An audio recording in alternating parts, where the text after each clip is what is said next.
ያቸው ያቸው ፖሊስ አለበሳ ማካክሲ ሲሆን ማራክማቸው እንደምታለን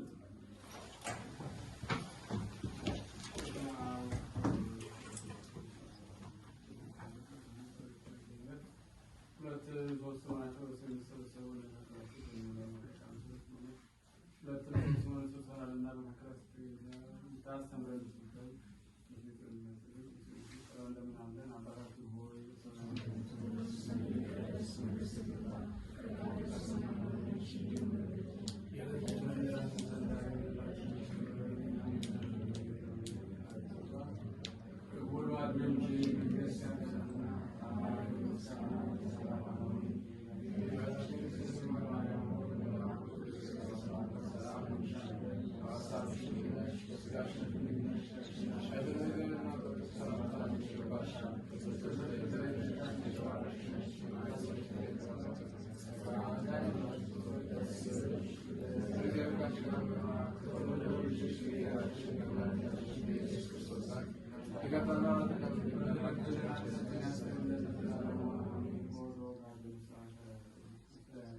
Let's start here. So courtship or dating is by definition it's a time when couples develop romantic relationship. Probably some of you might be too young for this topic.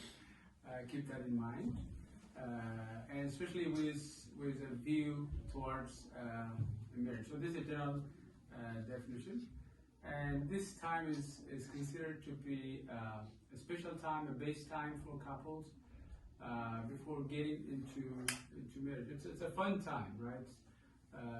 You just spend your time with the one that you love, right? You usually give her flowers, gift cards. It doesn't have to be Valentine's Day to do that, right? But after you get married, it has to be Valentine's Day, right? Otherwise you just forget it. So it's a nice time. It's a beautiful time.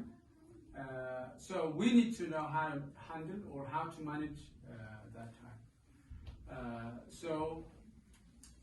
In this session, we're going to focus on the following four basic points. First one is what is the importance of this dating or courtship for a successful marriage. And the second one is, I think it's a very common question: how long should it take, or how long should I date my boyfriend or my girlfriend, and what are the factors or the points that I need to look for during that time? What are the points that I need to be very careful, and what are the things I should not miss during that time? So we'll start with the importance. Of course, dating or courtship it's very important. As I said, it's not about to enjoy your time with your future wife or with your future husband, but also there are a couple of things you might need to dig into during that time. Because my family's basically raised me in a certain way. Her family's also raised her in a different way. So we might, in most cases, have a completely different background. So our spiritual commitment is different. Our personal characteristics might be different. Our interests might be different. There are so many differences in us. So this courtship or this dating time is a good time for us to learn more about each other. So it's not only about just to have fun. It's good to have fun together, but to make things easy, especially for the first few years of marriage, you have to do most of the assignments during dating time. If you skip those assignments during dating time, it will be too much work in marriage. The first few years of marriage will be too much to handle. There are so many new things. But if you do, or if you complete your assignments early, that's it. So the first few years you'll enjoy until those little kids start to pop up and miss you. So that's why we always say that it's better to do the assignment as early as possible. So at this point, as you see on the picture, we just want to see a couple of things. So the two circles are two different peoples. So they have their own personal differences, and they have their own personal preferences as well. It's good to see what are our differences, what are our preferences. And some of the differences cannot be solved. You have to leave it. You have to live with it. You should know that. So we should know what are the points or that I need to accept, and what are the points that he needs to work on. What are the points that she needs to work on. So that's what we need to solve at this point. And there is also at the middle, if you see, there is a shared value and a shared vision. That is the most important part. And the success of your marriage depends on how wide this part is. If the shared value and the shared dream is too small, it's obvious that down the road you're going to have too much assignments. But if the shared value and the shared dream is, if that area is bigger, and it's more likely that we're going to enjoy that path. Our difference will be small. So that's what we need to measure, or we need to see. So for this reason, this courtship or dating time is very important. It's very important. If you just simply know that guy yesterday, and if you just want to marry in a month or 2 months' time, you can. It's possible. And you might even still have a successful marriage. But most of the assignment that you were supposed to do before, now you're going to do it in marriage. And the difference is, once you get married, especially in the church, well, our church basically does not allow divorce, right? So you have to deal with it. But in courtship, in dating time, still you have, it's possible if it's not going to work out, right? I can walk out, or she can walk out. Because we know that, well, of course I invested my 2-3 years time, but down the road when I think of those 30-40 years, it's better to stop it right now instead of having a bad time later on. So this dating time is a critical time, and I think most of us, we might forget, and you need to do your assignments before you get blind. We'll see that what it means later on. So for this and other factors, I feel like this courtship is very important. So the first point is to know each other and to see if they have a shared value, and to clearly understand their personal preferences and differences. That I say, effective management of this step it's very important for a very successful marriage. So that's the first point. Now, how long should it take? How long dating should be? It may be 10 years, maybe 12 years, right? If you start, for instance, dating with someone, if you have a boyfriend at the age of, let's say, 16, right? If you add 5 years, you're still 21. You can't. So in most cases, it depends on where you start that relation. Obviously, if you're 35, as he mentioned, it will only be 2 or 3 months. He has a point. It is 2.5 years to 3 years, 4 years. It's a base time. I think you will know everything that time. And as it gets longer and longer, it becomes too tempting for us. I mean, for Christians. For others, they don't care, right? As long as they can still have sex and they can still have that friendship, so they're not tempted. So they can make it 20 years. It doesn't matter. But for us, for Christians, sex before marriage is not allowed. So you have to wait. And that driving force by itself will usually shorten the time as well. You can't stay 6 or 7 years like that. Most of you said it, so before we move to that step, I just want to address these 4 points. I mean, listen. Our important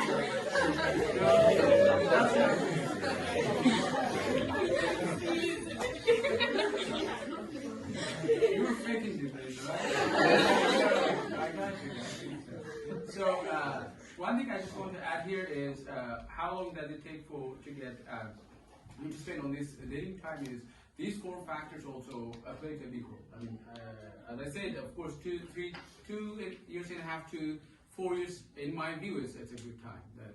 I don't want to spend too much time after that, or 1 year may not be enough. in my view. But generally, we need to see that if you are, I mean, these factors also play a big role. If you're not physically matured to handle that, you can't. You have to wait. As I said, if you started at 15 or 16, then you may need to wait 7 years until you're physically matured, emotionally matured. You need to be. I mean, and spiritually and financially as well. These 4 factors play. Financial stability is important, and emotional stability is one factor as well. So this plays, I believe, a role in the time.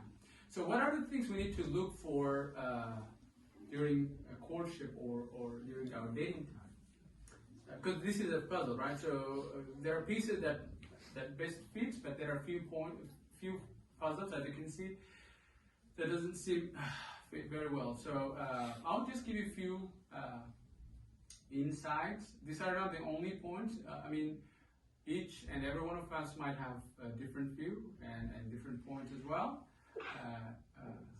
Is that the real one? Yeah. Okay, bless me. So I said it's good to see these 3 R's. So the 3 R's for me are religion, respect, and responsibility. These are red flags. This is again my personal view. You can take it or you can reject it, but I feel like they're red flags for your future, for the success of your marriage. So, what do you mean by religion or faith? I think most of you said that. I don't want to get into the details, but this is one of the points that we both need to have a shared value and a shared vision. So, I am a Christian. Probably she could be a Christian as well.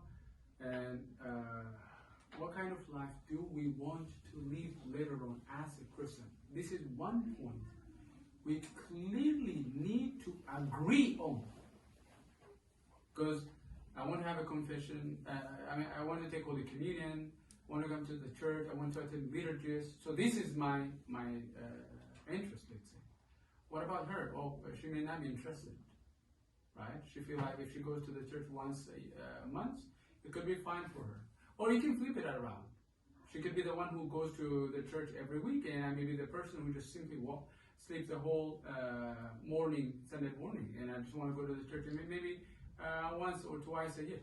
That's it. So we need to agree on that. So what is his interest? What is her interest? Do we have a shared value? I mean, we can even say that, okay, I don't mind if he comes to the church. It doesn't matter for me as long as he takes care of the kids. I can go to the liturgy and I'll attend and I'll come back. I may say that, but we need to agree on our commitments. One thing most of us make a mistake is we feel like that person will change. Most brothers or most sisters think like, I can change him or I can change her to go to the church after I get married or after she becomes my wife. And that's wrong. If you are fine with that, it's okay. I'm not saying that you both need to have the same spiritual commitment. You should both go to the church. You should do this. I don't want to say that. But you have to make sure that you are okay with that.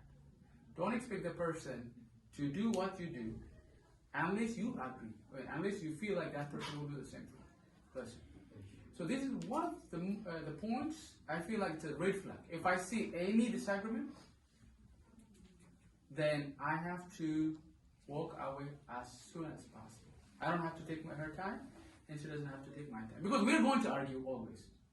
Right? If I expect her to go to the church, and if she's not that kind of person, if she's not willing to change herself that way, then every Sunday we're going to fight.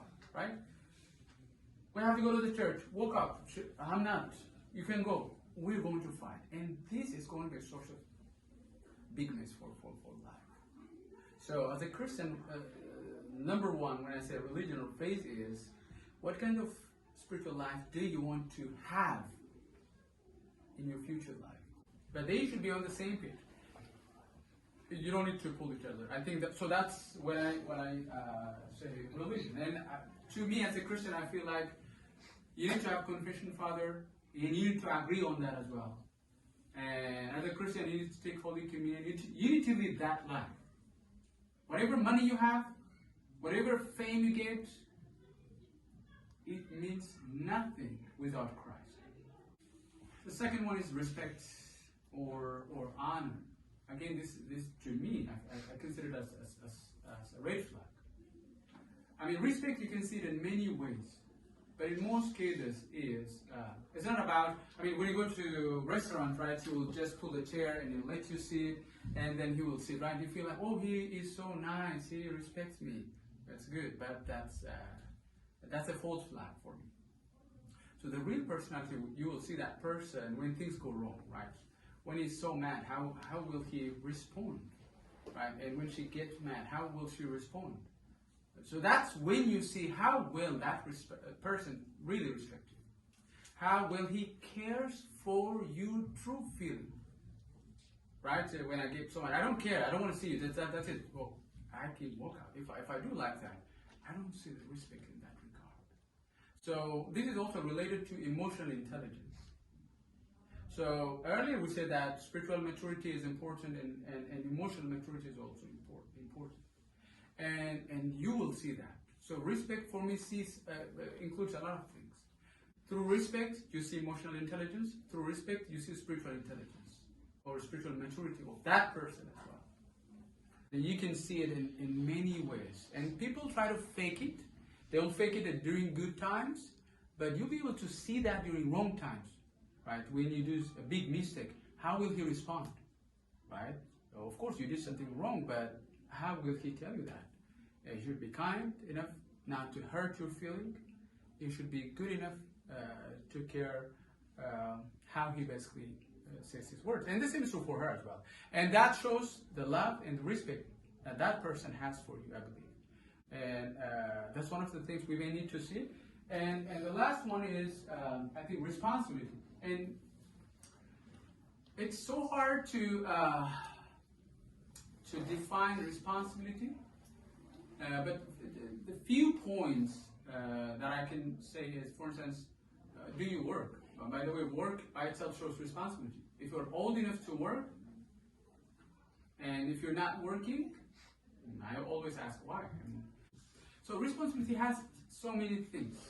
Financial responsibility, responsibility of taking assignments, and a responsibility of even admitting faults. Sometimes we argue, but I don't want to take that kind of responsibility. You see those kind of arguments during this courtship or during that time. And that will show you what kind of life you're going to live later on. And that will show you what kind of life you're going to live later on. And at the end, probably, I think one of our sisters mentioned, what's your vision for your future blessed family? And it's a good point. So, probably the last two questions will be, what are the things that couples need to be very careful? Now, even if she is your girlfriend, or even if he is your boyfriend, still it is not legal, right? So you are not entitled to fully access that person, right? Access not granted yet. So that's what you need to keep in mind. Of course, she's going to be your wife, or he's going to be your husband, but after you get married, after you get this ring, before that, no, you can't. So the number one thing is temptation. I think two of our sisters mentioned that. That's a nice answer, perfect. And I truly understand that. The temptation is too much. And you'll be more tempted to the person that you love most. And that's why you want to marry her. That's why you want to marry him, right? Because you have some sexual interest as well. And that's normal. But you need to manage it. So that temptation is too hard. That lustful thought is too hard during that time. So that's why we need to be very careful where we meet, how long we stay, and things like that. And our church fathers always teach you that you should always meet in public while everybody's around. You can't do things wrong while everybody's around. But if you're alone, you can't trust yourself. Don't. It's too hard. You don't even know what you're going, and a few minutes later, you'll start to regret. And I ask myself, why do I need to worry too much? It's just to please the Lord, to make my body holy and pure. That's my answer. So that's why we need to be very careful. And the second one is a fear of losing. That's common. In the previous slide, if you remember, I said that if you're too desperate, you'll be blind. If you really love that person, if you just want that person, you'll be too desperate, and you'll have a fear of losing. So you want to do whatever that person asks, and that's going to drag you down. So you need to be very careful. Hear that. It's only the Lord who's going to give you the right person. And marriage it should be always with a mutual interest. As much as I love her and as much as I want to live with her, she should love me and she should also want to live with me as well. It's mutual. I'm not begging her just to live with me. It doesn't work that way. But I love her, I respect her, and I just want to spend the rest of my life with her. And she had the same feeling too. That's why she was calling it earlier. She was calling it here. So we had that kind of feeling.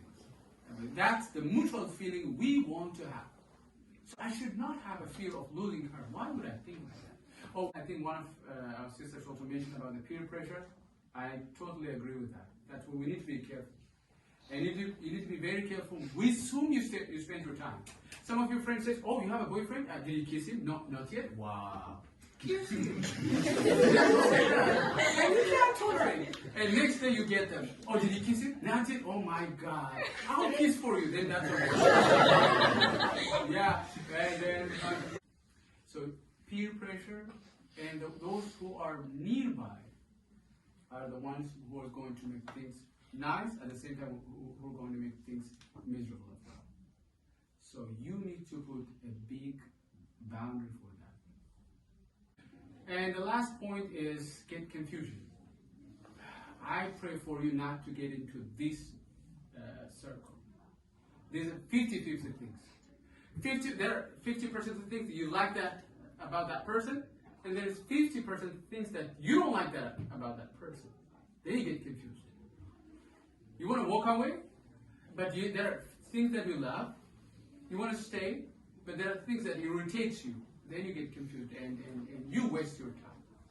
The most important things in such kind of things is your confession father. It can help you in many ways. In many ways. I believe it will be honest for you to give you the guidance and the advice you need. Without a confession father, I cannot say you can't, but it becomes so hard to deal most of the things, at least. So it's very important to have confession father and to have free discussion with him. And the last part is, and then we'll wrap up with this one, what are the things that we don't want to miss? Of course, this is a very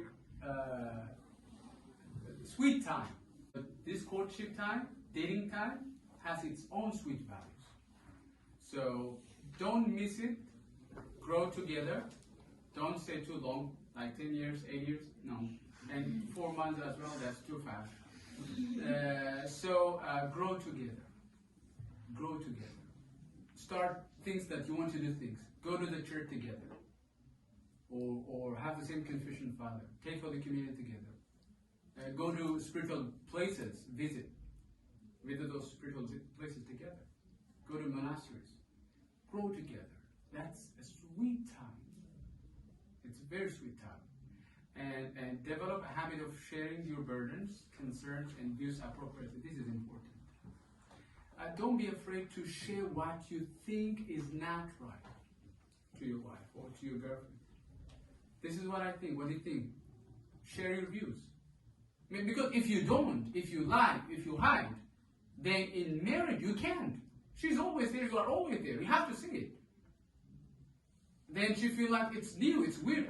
I don't even know you. You were not like this before. Because you are hiding yourself. And that makes life a bit hard. So develop a habit of sharing your burdens. That's the things. And don't hide your true feelings. she doesn't have to be surprised, and you don't have to be surprised. And have fun, and always when you have fun, keep in mind that keep marriage in mind, and don't do things that you're not supposed to do, or don't cross lines, and don't let yourself to be tempted in that regard. I think that's all that we have for today, right? Let's do the closing prayer.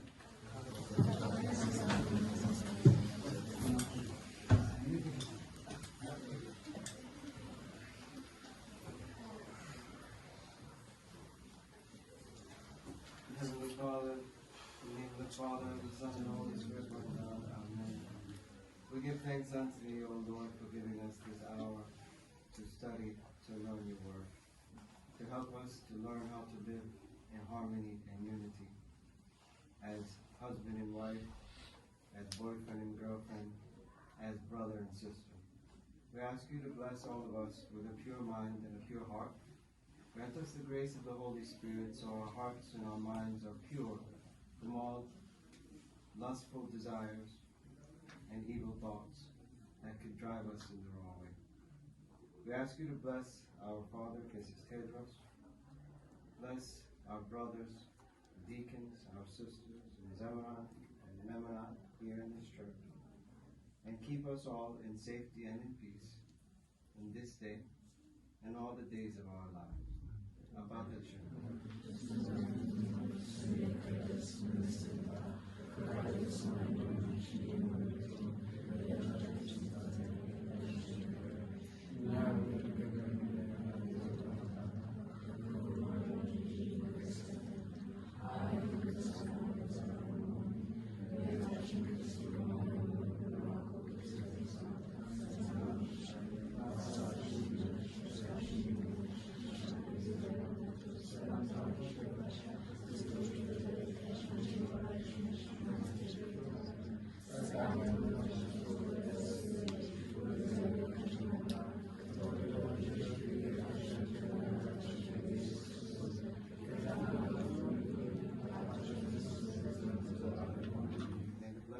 Father, the love of the Son, and the gift of the Holy Spirit be upon you.